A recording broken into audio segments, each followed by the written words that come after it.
Good morning, you beautiful people. How are you guys doing this absolutely beautiful Call of Duty morning? It's been about 5 months since Call of Duty Ghost was first released. Infinity Ward has done a fantastic job patching and updating and giving us new content over the past couple months. And I was recently thinking to myself, what is left of Call of Duty Ghosts? What do we have left to patch? What's there to fix? What is there left to be improved? And I thought I came up with a very valid and reasonable list of such things. First things off, I want to say that Infinity Ward has done a brilliant job with this game. I was just playing it right now and I am incredibly happy. In the past hour or two I was playing, there was really no such experience that I had during Black Ops 2 or Modern Warfare 3 where I thought I died because of an unfair lag spike, kill streak, death streak, whatever. So I want to get that right off the bat. I'm making this video because they've done such a great job and I want to give the community my list of what is left to be fixed. Now let's get started with the guns. The number one gun I need fixed is the Remington R5. This gun is a fully automatic marksman rifle with zero recoil and zero downside. Some people say that the downside is the slow rate of fire, therefore it is worse in close quarter combat. I would argue you're not going to get in close quarter combat with an assault rifle and consistently do well, even if it's the Honey Badger, even if it's the SC-2010. Those aren't the gunfights you're looking for. I want a downside to the Remington, whether it's a low damage, high recoil, low range, whatever. I don't care. I want a reason to pick the Honey Badger. I want a reason to pick the FAD. I want a reason to pick the SC-2010 over the Remington R5. I'm tired of getting 2-hit kills from across the map by people using this gun because it's easy mode activated. And other than that, I don't think they can do what they did with the submachine guns and just buff the rest of the assault rifles, because the other assault rifles are already really, really good and they kill really quickly, but this one is just a little bit too powerful. Moving on to the Bulldog. Now the Bulldog, all I want is that one-shot kill range to be decreased a little bit, alright? I want it to be kind of point-blank range, but what I want them to do with shotguns is exactly what they did with these submachine guns. Increase the range of the existing shotguns, except for the Bulldog, just a little bit. I want them to increase the range because it's so close to being a viable option. It's a little bit too niche for Call of Duty Ghosts right now. I played shotguns on the new maps and you just can't quite get it. There's just a little bit more range they need and I think they'll be fine. And you know, decrease that one-shot kill range from the Bulldog. I think that'll be fine as well.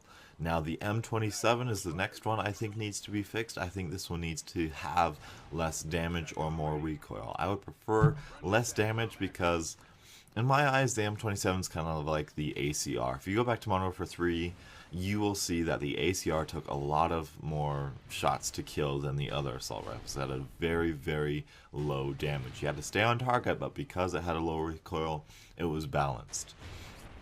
Overused, yes, but it was balanced. That's what I want the M27 to be. And also you could buff the MLE to have less recoil and a better range. And you could buff the LSAT. I don't know how you would do that. The LSAT's pretty good. Maybe just keep the LSAT, maybe a little bit more recoil on the LSAT. I don't know. But the M27 needs to be a little bit worse because, again, it's like almost a fully automatic marksman rifle with zero recoil.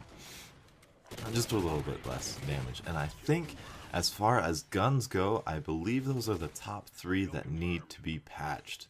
The MTAR was basically kind of dethroned by the Vector, the Vepr, the Bison, you know, all of these great guns, the Ripper.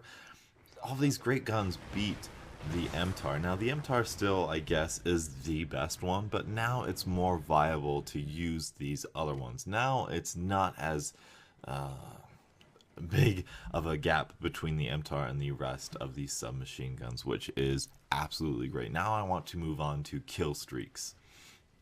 Number one thing that has to be nerfed, this is without a question, it must be nerfed, the support squad mate. This guy is incredibly overpowered. Whenever I see one on the enemy team, I know exactly what's coming my way, and that's an unnecessary death. This guy has like 400 health, he has a ballistic vest on, which gives him another 150 health, and he has a riot shield, so you can't shoot him.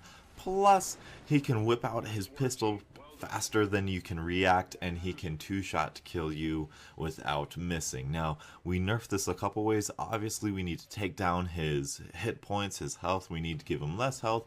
He's there to help you play the objective. He's not there to be a tank. He's not a guard dog. He's a support squad mate. Also, we need to have him miss every once in a while. Now, I'm not exactly sure how he targets or what his statistics are, but I know he has a very slow rate of fire. So, if the rate of fire is maintained, I feel that he should probably hit half of his shots, maybe even 40 or 30% of his shots, because if he fires off 3 shots in my head, that timing is enough for me to kill him, and I think that would be balanced. If they brought down the damage and made him miss every once in a while, I think that would be good. The next one, Ballistic Vest. The Ballistic Vest, I think, ensures 150 hit points. Now, there is armor piercing, so I can see why this isn't patched yet. But if you brought it down to maybe 100 more armor points, I'm sorry, I think they are armor points, or maybe 75 armor points, I just think that'll be more balanced, because I can kill you two and a half times over, and all you have to do is kill me once over.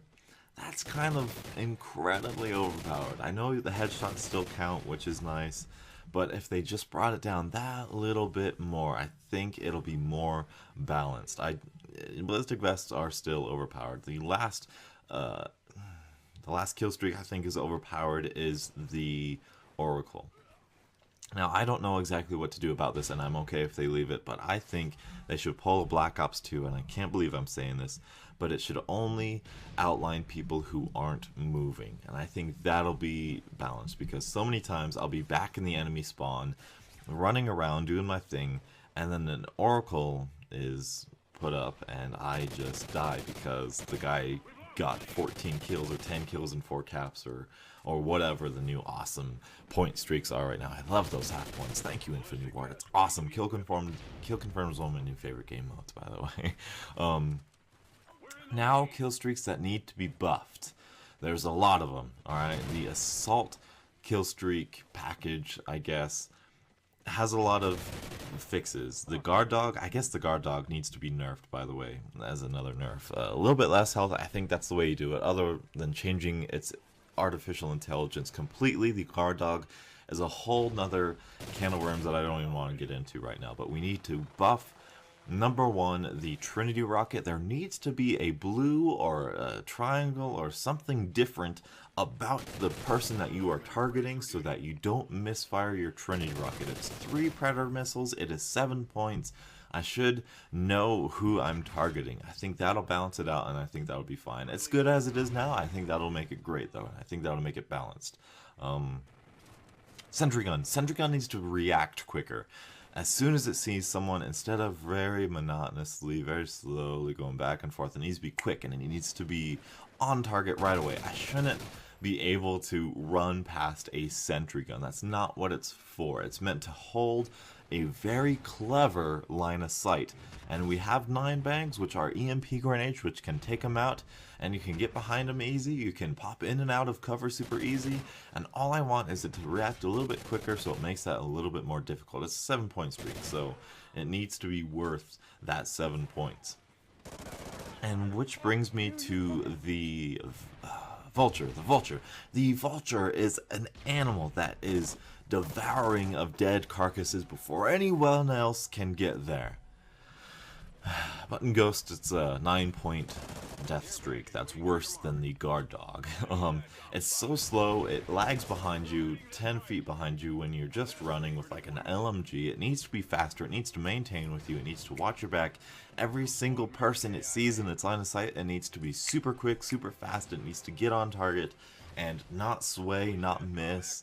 It needs to be there, it needs to be on target, it needs to be quicker, and I think that'll make it a whole lot more viable, and I think we'll see a lot more Vultures than we already do. The Vulture's kind of a silly kill streak. I throw it on because I think it's cool, but other than that, it's definitely one of the worst kill streaks in the game. And other than that, that's about it. You know, that's all of the kill streaks, that's all of the guns that I have in my mind right now. I don't think any of the perks necessarily need to be changed. I would be happy if they didn't change. So that's my list for what is necessary to change in Call of Duty Ghosts so far. Again, I'm not trying to take away anything from Infinity Ward. I love what they're doing with the game, but I just wanted to put out my 2 cents of what I think should be nerfed and should be buffed and whatnot. So thank you guys so much for watching, and until the next absolutely beautiful Call of Duty morning, I will catch up with you guys later. And as always, have a great day.